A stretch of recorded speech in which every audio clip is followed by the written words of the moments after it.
하나님의 말씀은 히브리서 10장 1절에서 18절입니다. 히브리서 10장 1절. 율법은 장차 올 좋은 일의 그림자일 뿐이요 참 형상이 아니므로 해마다 늘 드리는 같은 제사로는 나아오는 자들을 언제나 온전하게 할 수 없느니라. 그렇지 아니하면 섬기는 자들이 단번에 정결하게 되어 다시 죄를 깨닫는 일이 없으리니 어찌 제사 드리는 일을 그치지 아니하였으리요. 그러나 이 제사들에는 해마다 죄를 기억하게 하는 것이 있나니 이는 황소와 염소의 피가 능히 죄를 없이 하지 못함이라. 그러므로 주께서 세상에 오실 때에 이르시되 하나님이 제사와 예물을 원하지 아니하시고 오직 나를 위하여 한 몸을 예비하셨도다. 번제와 속죄제는 기뻐하지 아니하시나니 이에 내가 말하기를 하나님이여 보시옵소서 두루마리 책에 나를 가리켜 기록된 것과 같이 하나님의 뜻을 행하러 왔나이다 하셨느니라. 위에 말씀하시기를 주께서는 제사와 예물과 번제와 속죄제는 원하지도 아니하고 기뻐하지도 아니하신다 하셨고 이는 다 율법을 따라 드리는 것이라. 그 후에 말씀하시기를 보시옵소서 내가 하나님의 뜻을 행하러 왔나이다 하셨으니 그 첫째 것을 폐하시면 둘째 것을 세우려 하심이라. 이 뜻을 따라 예수 그리스도의 몸을 단번에 드리심으로 말미암아 우리가 거룩함을 얻었노라. 제사장마다 매일 서서 섬기며 자주 같은 제사를 드리되 이 제사는 언제나 죄를 없게 하지 못하거니와 오직 그리스도는 죄를 위하여 한 영원한 제사를 드리시고 하나님 우편에 앉으사 그 후에 자기 원수들을 자기 발등상이 되게 하실 때까지 기다리시나니 그가 거룩하게 된 자들을 한 번의 제사로 영원히 온전하게 하셨느니라. 또한 성령이 우리에게 증언하시되 주께서 이르시되 그날 후로는 그들과 맺을 언약이 이것이라 하시고 내 법을 그들의 마음에 두고 그들의 생각에 기록하리라 하신 후에 또 그들의 죄와 그들의 불법을 내가 다시 기억하지 아니하리라 하셨으니 이것들을 사하신즉 다시 죄를 위하여 제사 드릴 것이 없느니라. 하나님 아버지 은혜를 감사합니다. 이 아침에도 이 말씀을 잘 깨달을 수 있도록 친히 지도하시고 인도하여 주옵소서. 예수님 이름으로 감사하며 기도드리옵나이다. 아멘. 자, 10장 1절에서 18절은 8장 1절에부터 시작된 율법과 새 언약의 법, 옛 언약과 새 언약을 비교합니다. 그리고 더 구체적으로 예수 그리스도의 죽음과 구약의 제사 제도를 비교하여 완전하신 하늘 대제사장이신 그리스도의 희생이 구약시대의 제사보다 더 우월하며 더 온전하다는 것을 설명하는 요약적 결론에 해당됩니다. 율법은 죄를 생각나게 하지만은 그러나 율법은 죄를 깨끗하게 하지는 못합니다. 옛 언약의 한계, 그리고 일시성, 그리고 과정성, 그리고 그 옛 언약은 궁극적으로 새 언약을 통하여 완성이 된다. 지향성, 옛 언약은 그 자체로도 마침이 아니고 더 좋은 새 언약을 향하여 열려 있는 것이었다. 궁극적인 옛 언약의 궁극적인 성취는 새 언약 안에서 이루어진다라는 말씀이 최종적으로 정리되고 있습니다. 그러니까 구약과 신약의 관계를 이해하는 것은 성경을 이해하는 데 너무나 중요한 것이고, 항상 구약은 신약과 연결되고 신약은 구약 안에서 더 풍성한 그 의미를 알게 되도록 하나님께서는 이렇게 우리에게 66권의 책을 주셨습니다. 이 신약과 구약의 이 관계를 제대로 이해하는 것은 우리가 성경을 이해하는데 너무나 원리적으로 중요한 것이다. 그러므로 구약의 한계성 그리고 신약의 완전성, 이 두 가지가 연결되기 때문에 신구약을 통하여서 우리가 구원 계시, 하나님의 말씀은 구원의 계시죠. 이것이 발전성을 가지고 있는 것이다. 목표를 향하여 계속 전진하며 발전하는 구원 계시의 발전성이 신구약 성경 속에는 기본 전제로 흐르고 있다라는 것을 우리는 이 구약과 신약의 관계를 통해서 발견하게 되고, 늘 성경을 읽을 때는 그와 같은 원리를 적용하는 것을 우리가 생활화해야 됩니다. 성경을 잘못 해석하느니 많은 이단들만큼 성경을 많이 인용한 적 없어요. 이단들만큼 열심히 데가 없고 성경을 많이 인용해요.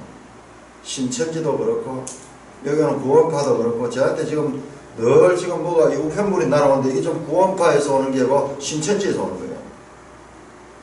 신천지는 그야말로 말도 안 되는 엉터리 성경 해석이라고 합니다. 우리가 조금만 성경을 알면 안 돼요. 이 새언약이 이만희가 새언약이라는 거예요. 그럼 우리가 그런 데 속아 넘어가고 그런 데 대하여 교회가 위협을 받는다 하는 것은 그동안 교회가 얼마나 진리에 대해서 무관심했나, 성경을 모르니까는 그런 엉터리로도 흔들릴 수 있을 정도로 소위 정통교회고 기성교회라는 곳이 말씀이 없기 때문에 그런 거예요.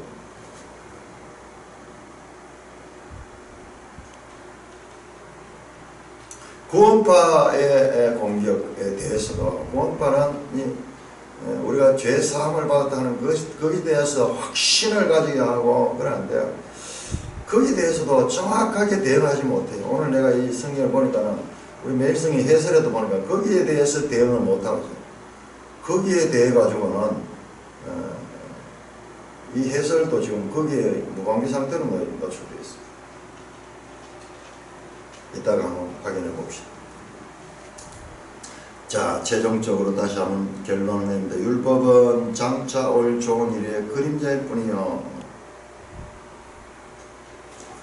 9장 11절에 나왔던 내용, 계속 그러니까 8장에서 9장까지는 같은 내용들이 반복되면서 지금 확인시켜 줍니다. 9장 11절 보시면은 그렇게해서 장래 좋은 일에 대제사 오셨다, 장차 올 좋은 일의 그림자다 같은 이야기죠. 8장 5절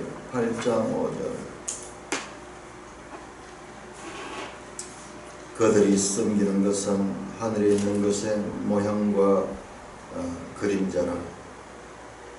자, 이런 것들이 전부 장차 좋은 일의 그림자일 뿐이다. 여기에서는요, 그림자는 단어를 그림자를 썼어요. 우리 앞에서 나왔던 그림자는요, 사실상 원어상은 그림자 아니에요. 모형이에요, 모형. 여기는 스키야 하는, 여기서는 섀도우, 그림자입니다. 그림자는 실체를 통해서 생겨나는 것입니다. 실체가 없는 그림자가 없고, 그림자는 실체를 반영하고 있고, 그러나 뚜렷하지 않습니다. 그 실체가 어떤 모양인지 전체적인 아웃라인은 알 수 있지만 그 안에 구체적으로 그 내용을 알 수 없습니다. 이 참형상이 아니다. 이 참형상, 리얼, 이 아이콘, 에어콘 간의 이 형상, 실체가 아니다. the true form, 리얼리티가 아니다. 사실이 아니고 리얼리티에 의해서, 사실에 의해서, true form, 참 형상에 의해서 그림자가 생기는 것이다. 실체와 그림자로 비유하면서 구약 율법을 그림자라고 말합니다. 그래서 해마다 늘 드리는 같은 제사로는 나아오는 자들을 언제나 온전하게 할 수 없느니라. 자, 나아오다. 프로셀코마이. 이 히브리서에서 아주 중요한 단어가 예수 그리스도로 말미암아 우리가 하나님께 나아가는 거예요. 구약에도 나아가는 거 있어요.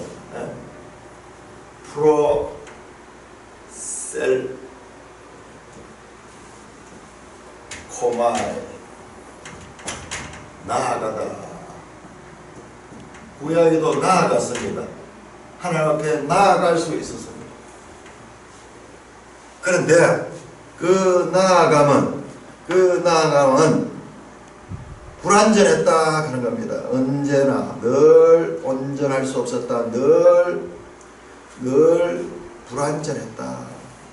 그래서 해마다 늘 드리는, 반복해서, 늘 여기서는 반복이죠. 해마다 every year, 매년 반복해서, 그리고 드렸다. 이 속죄, 대속죄일에 드리는 제사조차도 1년에 한 번 드리는 그 제사조차도 온전한 것이 아닙니다. 늘 제사를 드립니다. 절기에도 드리고 그 다음에 상번제도 드리고 늘 제사를 드리는데 그 모든 제사들을 최종적으로 다시 제사 드린 그 죄들요, 그 죄가 성막 안에서 제사를 드리기 때문에 드렸던 죄들이 어디 있나 하면 죄들이 성막에 다 옮겨져 있어요. 성막에 다 옮겨져 있습니다. 자, 이 그림을 우리가 잘 이해를 해야 돼요. 왜 성막 안에서 거기에서 짐승을 그 안에서 잡습니다. 그 안에서 짐승을 잡아가지고 피를 뽑고 그 다음에 불을 태우고 이 제물을 드리는 이 일들이 했는데, 그래서 이 모든 짐승에게 전가된 죄들이요, 죄들이 이 성막 안에 다 뿌려져 있는 거예요. 시각적으로 말하면요, 그 보이지 않는 죄가 지금 어디 갔느냐 치울 수 없습니다. 그 죄들이 다 성막 안에 다 들어있어요. 성막 안에. 그래서 대속죄일은 1년에 한 차례 7월 10일 있는 그 대속죄일에는 성막 자체, 그 성소 그 자체를 속죄하는 거예요. 그래서 지성소를 속죄하고 그 다음에 이 성소를 속죄하고 이 회막, 이 성소와 지성소로 된 이 회막을 속죄하고 그 다음에 성전 뜰을 속죄하여서 그 모든 죄를, 죄가 그 성막에 남아있는 그 죄를 속죄하는 것이 바로 대속죄일에, 그러나 해마다 그 제사, 그 속죄일도 온전하게 할 수 없다. 그림자였다. 우리 봤잖아요. 대속죄일에 이 염소, 아사셀 염소를, 살은 염소를 거기에다 안수해가지고 모든 죄를 전가시켜가지고 그 아사셀 염소가 저 광야에 가지고 놓아버릴 때 사람의 시야에서 점점 멀어가서 그 광야에 가서 없어져 버립니다. 아마 들짐승들의 밥이 되거나 그렇게 되겠죠. 눈에 보이지 않게. 그것은 하나의 그림자였다. 우리의 죄가, 전가된 죄가 이렇게 생명에게 옮겨지고 그 생명이 그 죄를 가지고 갔다가 그 죄가 완전히 없어져 본다 하는 것을 보여주지만은, 그것은 단지 하나의 모형적이고 그림자일 뿐이지 실체는 아니었다. 2절에 그렇지 아니하면은 섬기는 자들이 단번에 정결하게 되어 다시 죄를 깨닫는 일이 없으니 어찌 제사 드린 일을 거치지 아니하시냐. 그렇기 때문에 그 죄가 완전히 정결하게 되지 못하고 해마다 다시 죄를 깨닫고 그 죄를 위하여 제사를 드려야 됐다. 거치지 아니했다. 율법에 의한 그 제사 제도의 불완전성과 그리고 일시성 그것을 말씀합니다. 그러나 3절 그러나 이 제사들에는 해마다 죄를 기억하는 것이 있나니 이 구약의 율법 제사들은 해마다 죄를 기억하는 것이 있다. 9장 28절과는 달리 바로 앞에서 나왔던 내용이죠. 9장 28절 그 말씀을 단어를 그대로 이와 같이 그리스도도 많은 사람의 죄를 담당하시고 단번에 들으시면 되었고 구원에 이르게 하여 죄와 상관없이 두 번째 나타난다. 이어지는 그 내용에서 그와는 달리 3절에는 그러나 이 제사를 해마다 죄를 기억하신다니 4절에 이는 단번에 정결하게 되어 다시 깨닫는 일이 없었다. 그러나 그 제사는 그렇지 못했다. 3절 그러나 이 제사들은 해마다 죄를 기억하는 것이 있나니 9장 28절에 그는 죄와 상관없는 그 예수님과는 달리 이 구약의 제사들은 늘 죄를 기억하게 된다. 이는 황소와 염소의 피가 능히 죄를 없이 하지 못하기 때문이다. 그 짐승의 제물로 드려진 피는 능히 죄를 없이 할 수 없다. 능히 할 수 있다는 것입니다. 그 죄를 없이 하지 못하는 것이다. It is impossible for the blood of the bulls and the goats to take away sins. 죄를 완전히 없게 할 수 있는 그러하기는 불가능하다. 그 죄는. 그러면 왜 그걸 그렇게 철저하게 가르쳤냐? 그것은 장차 올 온전한 제사를 깨닫게 하기 위한 하나의 그림자 역할을 했다.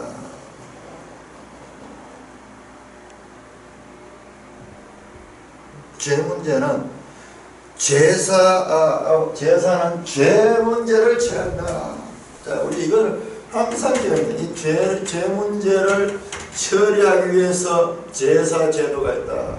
그러나 구약의 이 제사들은 이 죄를 온전하게 처리할 수 없는 그와 같은 한계성을 가진 것이었다.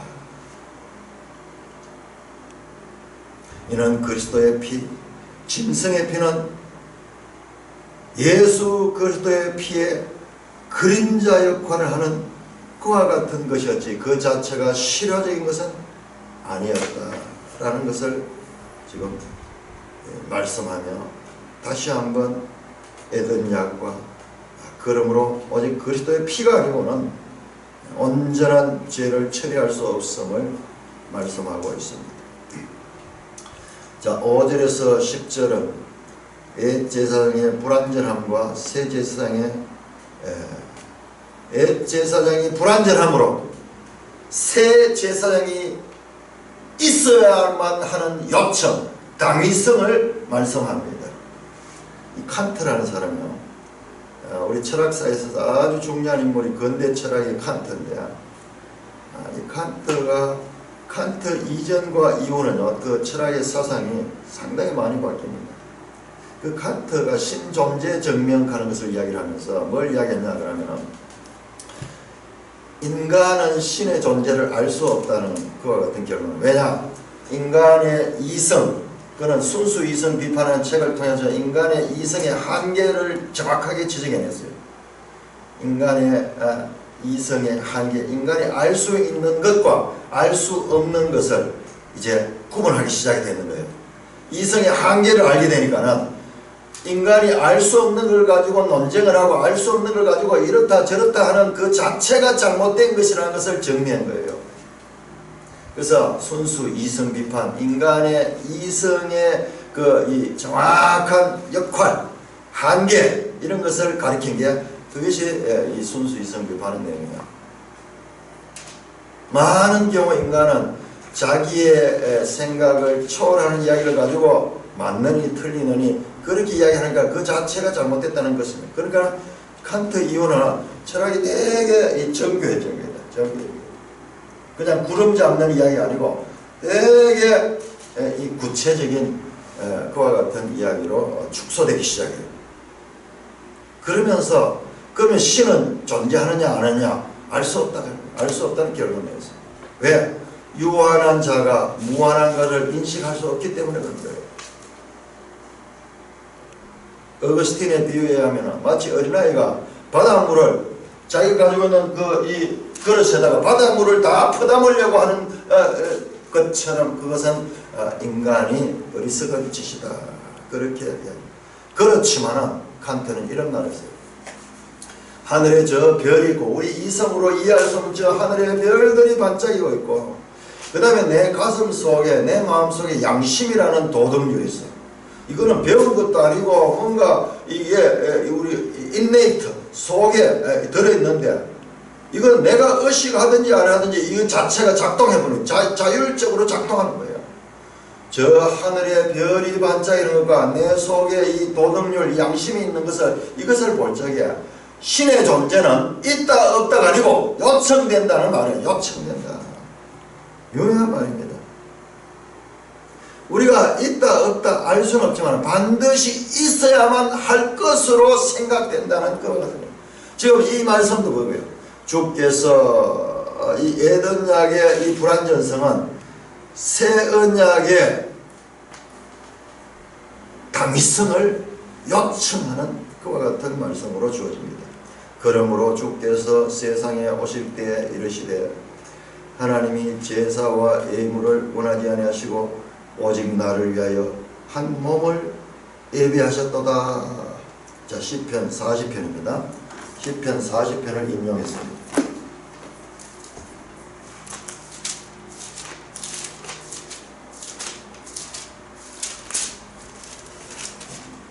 시편 40편 6절 8절 주께서 내 귀를 통하여 내게 들려주시기를 제사와 예물을 기뻐하지 아니하시며 번제와 속죄제를 요구하지 아니하신다 하신지라. 그때 내가 말하기를 내가 왔나이다. 나를 가리켜 기록한 것이 두루마리 책에 있나이다. 나의 하나님이여 내가 주의 뜻 행하기를 즐기오니 주의 법이 내 심중에 있나이다 하였나이다. 이 시편 말씀은 우리 그냥 읽으니 무슨 말인지 몰라요. 막 익혔다가 적혔다가 화자가 됐다가 청자가 됐다가 이야기하는데 이게 지금 이 시편 40편도 저도 개인적으로 이 삶의 체험 가운데서 엄청나게 1절 2절 내가 여호와를 기다리고 기다렸더니 귀를 기울사 나의 부르짖음을 들으셨도다. 내가 기가 막힐 웅덩이와 수렁에 끌어올리시고 내 발을 반석 위에 두사 내 길을 내 걸음을 경고하니. 그러면서 거기에 나오는 내용인데 이 말씀을 인용을 하면서 이 말씀이 예수님이 하시는 말씀으로 말하는 거예요.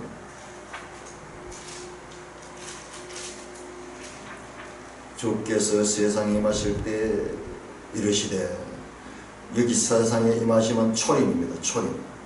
예수님이 초림할 적이에요. 하늘에서 어떤 일이 있었냐, 하늘에 하나님과 그 아들의 대화가 있었는데, 그때 어떤 대화가 있었느냐, 6절에 주께서 여호와입니다. 하나님께서 내 귀를 통하여 내게 들려. 여기서 내는 또 다른 주, 성자는 성자. 그렇게 이 성부께서 성자에게 말씀하기를, 성부는 제사와 예물을 기뻐하지 않으시고 번제와 속죄자를 요구하지 아니하신다 하신지라. 우리 이해할 수 없잖아요. 구약성경의 레위와 이 모세의 법을 통해 그렇게 자세하게 제사법을 가르치고 실제로 그걸 원하는 게 아니라는 거예요. 그건 뭐냐? 그것은 궁극적인 것이 아니다. 그러면서 이 7절에 그때 내가 말하기를 내가 왔네다 나를 가리켜 기록한 것이 두루마리라. 그 모든 제사와 예물 번제와 속죄자를 자신이 아들 자신이 그 모든 것을 충족시켰답니다. 나를 가리켜 기록한 것이 두루마리 책에 있나이다. 이 책이 나에 대하여 기록한 것이라. 예수님께서 누가복음 24장 22절에서 말씀하시고 요한복음 5장 39절에서 너희가 성경에서 영생하는 줄 생각하니 이 성경이 내게 대하여 말한 것이라. 그때 성경, 구약성경, 이 구약성경은 궁극적으로 예수 그리스도입니다.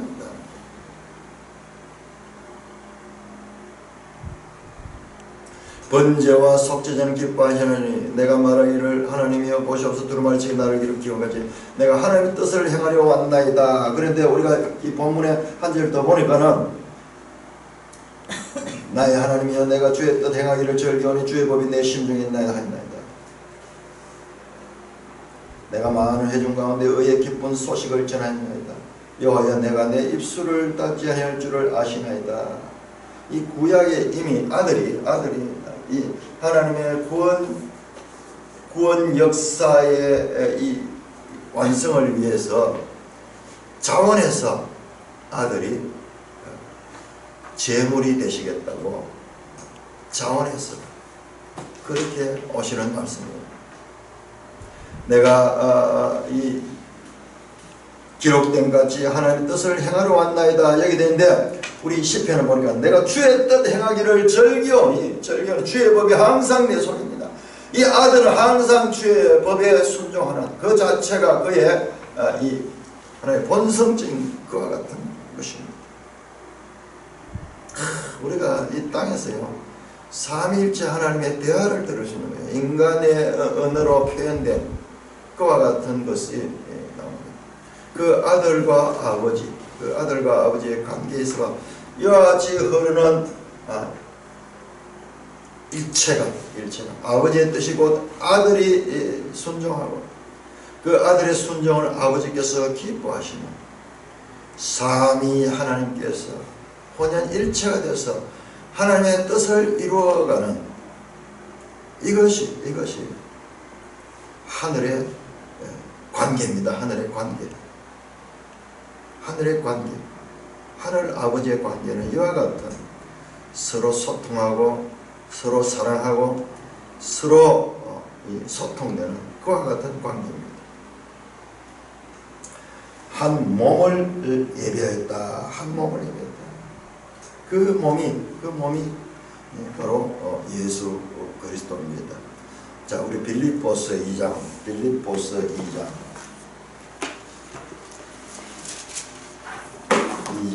7절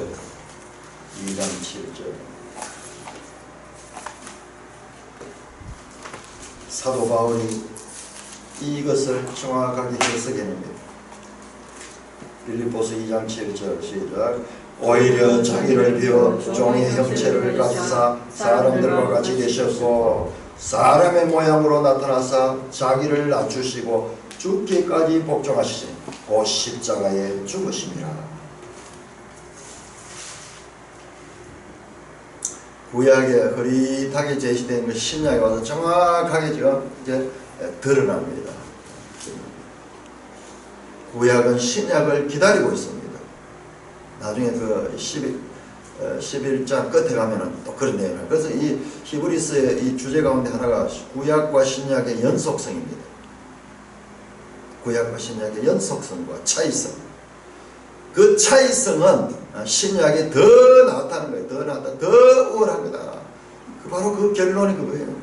그렇지만은 구약이 필요 없는 것이 아니고 우리가 이러면 제사와 예물을 원하지 않고 뭐 이런 말씀도 오해하면 안 돼요. 이 제사와 예물이 궁극적인 것이 아니다. 이것이 최종 목표가 아니다는 뜻이에요.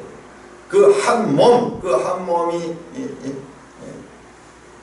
온전한 그 한 몸의 순종 희생으로 말미암아서 많은 사람이 구원을 얻을 수 있는 그것을 가르쳐주는 한 이정표와 같은 것이고 그 하나님의 구속의 그 참 뜻을 알 수 있도록 하는 역할이 있습니다. 율법이. 그 제사 제도예요. 그러나 그 제사 제도를 완결한 걸로 생각하고 거기에만 묶여 있어서는 안 되지만은 그래서 신약과 구약을 연속해서 알아야 될 것은 말씀합니다. 그러니까 우리가 이제 성경을 계속해서 이렇게 읽지 아니하고 한 부분만 발췌해가지고 이 설교를 하고 한 부분만 발췌해가지고 이 말씀을 전하게 되면요, 어쩔 수 없이 이제 그런 한계가 있죠 우리가.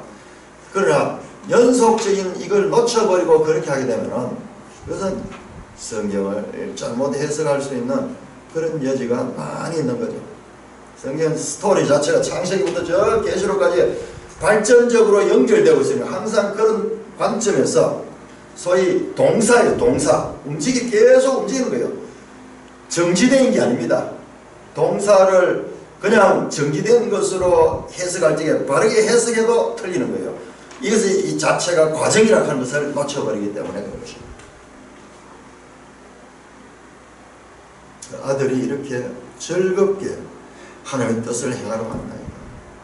그 아들이 오신 건 아버지가 보내가 마지 못해가지고 억지로 온 것이 아니라 즐거이 하나님의 뜻을 행하러 왔나이다. 지금 우리 시편은 이 본문이 나오는 시편을 보니까 내가 주의 뜻 행하기를 즐겨오니 주의 법이 내 심중에 있나요. 그 마음속에 항상 주의 법이 그대로 있기 때문에 그 법을 행하는 것을 즐거이 행했다. 즐거이 행했다. 아들이 초림할 적에 성육신하여 초림할 적에 어떤 심정으로 아버지와 어떠한 과정을 거쳐서 이 땅에 사람의 몸을 입고 왔는가를 우리에게 보여주는 거예요. 이보다 더 신비한 게 있습니다. 참으로 놀라운 신비의 광경을 우리가 보게 됩니다. 하셨나요? 위에 말씀하시기를, 위에 말씀은 5절에 나오는 이 시편 40편 에서 먼저 나왔던 말씀. 위에 말씀하시기를 주께는 제사와 예물과 번제와 속죄를 원하지 아니하고 기뻐하지도 아니하신다 하셨고, 이는 다 율법을 따라. 이게 설명해 주잖아요. 왜 그렇게 했는가? 그것은 바로 에덴약 율법을 따라 드리는 것은 그것이 궁극적인 것은 아니었다는 것을 말씀합니다. 그 후에 말씀하시기를, 그 아래 나오는 그 후에 말씀하시기를, 시편 정확하게 40편 7절입니다. 앞에는 6절의 말씀이에요. 그 후에 말씀하시기를 보시옵소서 내가 하나님의 뜻을 행하러 왔나이다 하셨으니, 아들이 직접 오시는 거예요. 사람의 몸을 입고 오시는데 그게 뭐냐? 아버지 하나님의 뜻을 행하러 오십니다. 그 첫째 것을 폐하시면, 그 첫째 것은 제사와 예물 드리는 구약의 에덴약의 법입니다. 자, 그것을 폐하시면 둘째 것을 세우려 하심이라. 둘째 것을 세우려 하시면, 둘째 것, 그 아들이 하나님의 뜻을 행하는 그 예수 그리스도의 성육신, 예수 그리스도의 초림을 세우게 하여 위하여서 그 첫째 것은 폐해졌다. 요건까지 의식법, 제사법 이런 것들은 완전히 폐하여집니다. 예수 그리스도 오심으로 폐하여집니다. 10절입니다. 이 뜻을 따라, 이 뜻, 뭡니까? 하나님의 뜻, 아버지의 뜻을 따라. 자, 하나님의 뜻은 무엇이냐? 하나님의 뜻은요,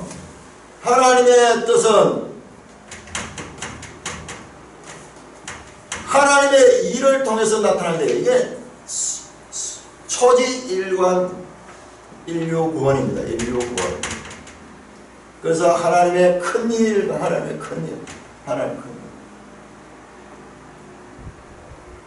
그래서 모든 성경은 하나님의 뜻이 나타나는데, 하나님의 뜻은 뭐냐?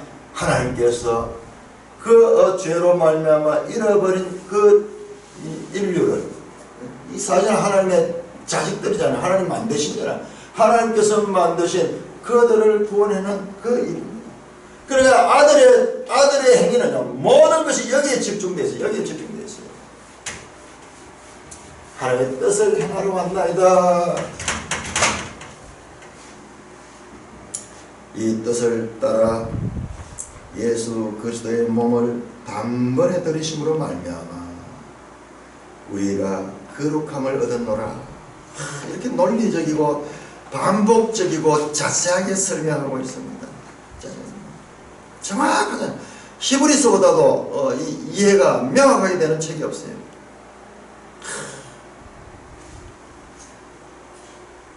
예수 그리스도는 백성들을 대신하여 하나님의 뜻을 실행하시러 오신다는 것을 말씀합니다.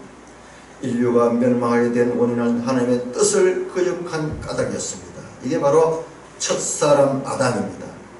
하나님의 뜻, 그 하나님의 법을 거역해버렸어요. 이제 대속자로서 그 아들이 와서 하나님의 뜻을 이루시고 있습니다. 예수님 십자가를 앞두고 그 겟세마네 기도하면서 기도할 때 너무 고통스럽고 힘들지만 아버지여 이 잔을 피할 수 있으면 피하게 하여 주옵소서. 그러나 내 뜻대로 마옵시고 아버지 뜻대로 하옵소서. 끝까지 그 뜻을 이루십니다. 이것이 누구냐? 두 번째 아담으로 오신 예수 그리스도입니다. 예수 그리스도. 첫사람 아담은 생명이 되었으나 둘째 사람 아담은 살려주는 영이 되었다. 바로 두 번째 아담의 이와 같은 순종이 죄로 말미암아 죽은 영혼들을 살릴 수 있는 그와 같은 길을 열었다는 것입니다. 10절 이 뜻을 따라 예수 그리스도의 몸을 단번에 들이심으로 말미암아 우리가 거룩함을 얻었노라. 거룩함을 얻었다. 하기야죠. sanctified.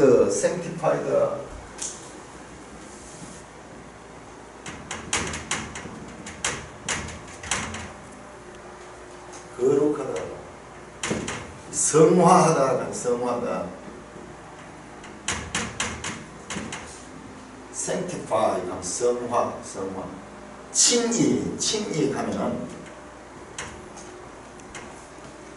justification.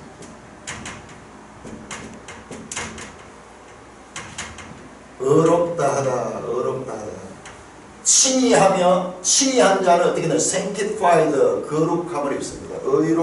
의롭게 함을 입으면 이제 거룩한 삶을 살 수 있도록. 그래서 거룩함을 얻었다. 우리가 교회가 거룩함을 얻었다. 예수 그리스도로 말미암아 우리가 성도가 되고 하나님의 백성들이 될 수 있는 그와 같은 거룩함을 얻었다. 제사장마다 매일 서서 섬기며 자주 같은 제사를 드리되 여기는 늘 쌍번제사가 있어요. 날마다 드리는 일상에 드리는 제사입니다. 해마다 드리는 것은 속죄일 제사고 매일 서서 섬기며 자주 같은 제사를 드리되 또 반복하잖아요. 늘 점심 잡아가 피 흘려가지고 제사 드리고 불태워가지고 번제 올리고 그 다음에 이 소제 올리고 늘 반복해서 제사를 드리되 이 제사는 언제나 죄를 없게 하지 못한다. 언제나 죄를. 자, 우리 이 히브리서와 성경 전체에서 우리 그리스도는 죄에 대한 명확한 이해를 해야 됩니다. 모든 문제는 죄의 문제입니다. 그래서 죄를 없게 하지 못했다. 다시 그 한계를 나타냅니다. 죄를 없애는 것처럼 하는 모형적인 역할이지만 근본적인 죄를 없게 하지 못했다. 오직 그리스도는 죄를 위하여 한 영원한 제사를 드리시고 하나님 우편에 앉으셨다. 오직 그리스도 유일하게 only one 죄를 위하여. 보세요.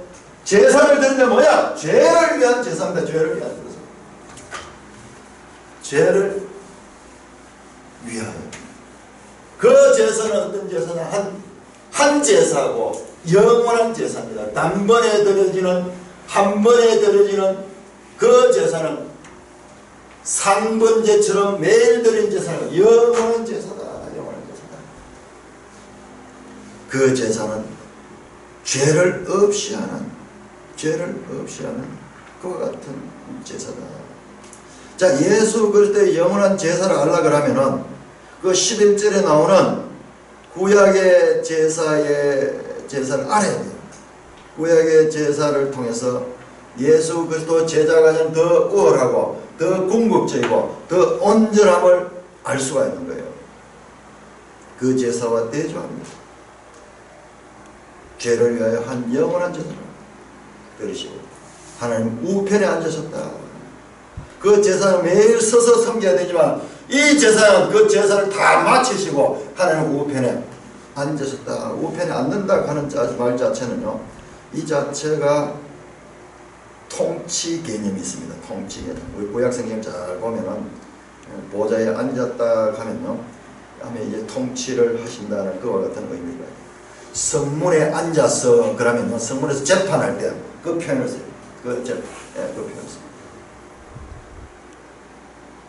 그 제사장과 레위 지파 제사장의 한계와 그리고 영원한 제사를 드린 한 큰 대제사장 예수 그리스도를 대조한 겁니다.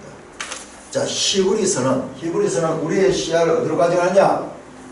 죽으심과 부활뿐만 아니라 보좌 우편의 현재적 대제사장 예수 그리스도를 계속 반복하고 있습니다. 이 부분이 이게 히브리서에서는 지금 몇 차례 반복해서 1장 3절부터 시작해서 계속 반복해서 보좌 우편의 현재적 대제사장으로서의 예수 그리스도를 가르쳐 주고 있습니다. 우리가 제일 약한 부분이 이 부분이에요. 왜 그랬는가? 우리가 히브리서를 제대로 공부하지 않았습니다. 제가 신앙생활을 하면서 교회에서 히브리서 제대로 이렇게 강의를 한 번도 못 들어본 적 없어요.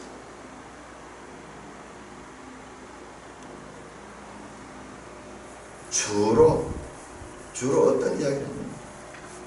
그냥 늘 우리 생활 문제와 관계되는 이 생활도 현재적으로 중요하지만 궁극적으로 우리 그리스도인들은 하나님의 일이 어떻게 전개되는가 여기에 대해서는 늘 둘러놓지 않고 끝까지 그 그분의 완성까지를 우리가 봐야지. 우리의 신앙도 온전한데 우리의 신앙이 그 목표를 놓치고 보니까는 그 하나님에 대한 그 일에 대한 정확한 이해를 못하니까 우리의 삶에 대한 정확한 해석도 안 나오는 거예요. 보좌 우편에 앉아서 어떻게 하느냐? 13절 그 후에 자기 원수들을 자기 발등상이 되게 하기까지 기다리라니. 이게 또 시편 110편 1절이고 히브리서 1장 13절에서 인용했던 바로 그 말씀입니다. 성경에서 가장 많이 인용되는 말씀입니다. 그 후에 자기 원수들을 자기 발등상 되게 합니다. 원수가 누굽니까? 바로 창세기 3장의 그 뱀, 여자의 후손과 원수 관계가 되는 그 뱀, 마침내 그 뱀의 머리를 상하게 할 때까지 보좌 우편에 앉아 계십니다. 언제까지? 재림하실 때까지. 그래서 그 원수를 발등상으로 삼다는 그 원수를 지배하는 원수의 머리를 발로 발라가지고 발등상 삼는 거예요. 이게 옛날 그림이나 조각 같은 데 보면 이게 많이 나와요. 이 최종적인 승리를 가지게 될 때 적장의 머리를 발로 밟는 것. 그런데 여러분 놀라지 마십시오. 이 이 로마 카톨릭의 예수회는 개신교인의 머리를 밟는 것, 루터의 머리를 밟는 것이 그들의 조각으로만 나와 있어요.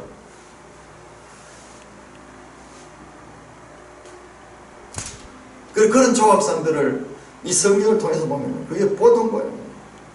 개신교인들을 머리를 밟고 있어요. 그들의 승리를 나타내는 그런.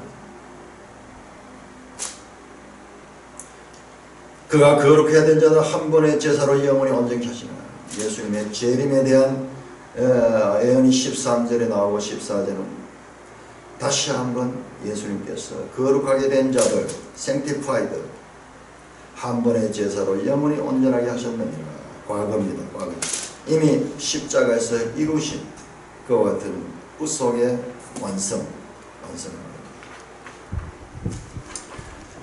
15절에서 다시 또한 성령이 우리에게 증언하시되 주께서 이르시되 그날 후로는 그들과 맺을 언약이 이것이라 하시고 내 법을 그들의 마음에 두고 그들 생각이 교활하신 후에 또 그들의 죄와 불법을 내가 다시 기억하지 아니라 하셨으니 이것들을 사서 다시 죄를 위하여 제사 드릴 것이 없느니라.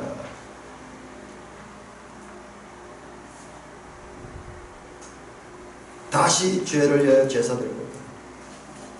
자, 이것은 마음에 이 하나님의 법을 두고 카르디아 마음에 두고 그들의 생각에 기록하리라. 예레미야 31장 33절 다시 인용합니다. 그리고 그 예레미야서에 나오는 말씀입니다. 또 그들의 죄와 그들의 불법을 내가 다시 기억하지 않을 것이다. 이 말씀들이 바로 새 언약이 새 언약. 예수 사건을 그 예레미야서의 새 언약에 대한 예언 그것을 통해서 예수 사건이 성취했다는 것을 지금 설명합니다. 그래서 18절은 인용이 아니라 설명입니다. 17절까지는 16절 17절은 예레미야 31장 33절 34절을 인용한 것이고 그 다음에 18절은 설명입니다. 다시 히브리 기자의 설명. 이것들을 사하셨습니다. 이것들이 뭐냐? 바로 그 앞에 나온 죄와 불법입니다. 죄와 불법. 앞에는 제사를 드리면 죄를 기억하게 되고 죄를 깨닫게 되고 죄를 없이 하지는 못했지만 그러나 18절에 이것들을 사하셨죠. 죄와 불법을 사하셨죠. 다시 죄를 위하여 제사드리라. 그리스도의 죄는 온전한 죄의 문제를 해결하는 것이었다. 그리스도는 죄를 위하여 한 영원한 제사를 드리시고 하나님 우편에 앉으셔서 원수들을 정복하실 때까지 기다리십니다. 이 기간은요, 이게 은혜의 기간이에요. 저와 여러분들이 이 구원의 자리까지 가는 것도 바로 이와 같은 예수 그리스도의 기다리심으로 말미암아 기다립니다. 그리스도의 제사장으로서의 사역은 자신의 백성을 위해 아직도 계속되고 있습니다. 8장 1절에서 10장 18절의 요약은 지금까지 나왔던 걸 총 이 내용의 요약은 죄를 위한 그리스도의 영원한 제사와 이 제사의 효력으로 사람들이 완전하게 제사함을 받았으며 현재적으로 계속 거룩함과 온전함으로 나아가고 있다는 그 말씀을 우리에게 하고 있는 것입니다. 찬송가 366장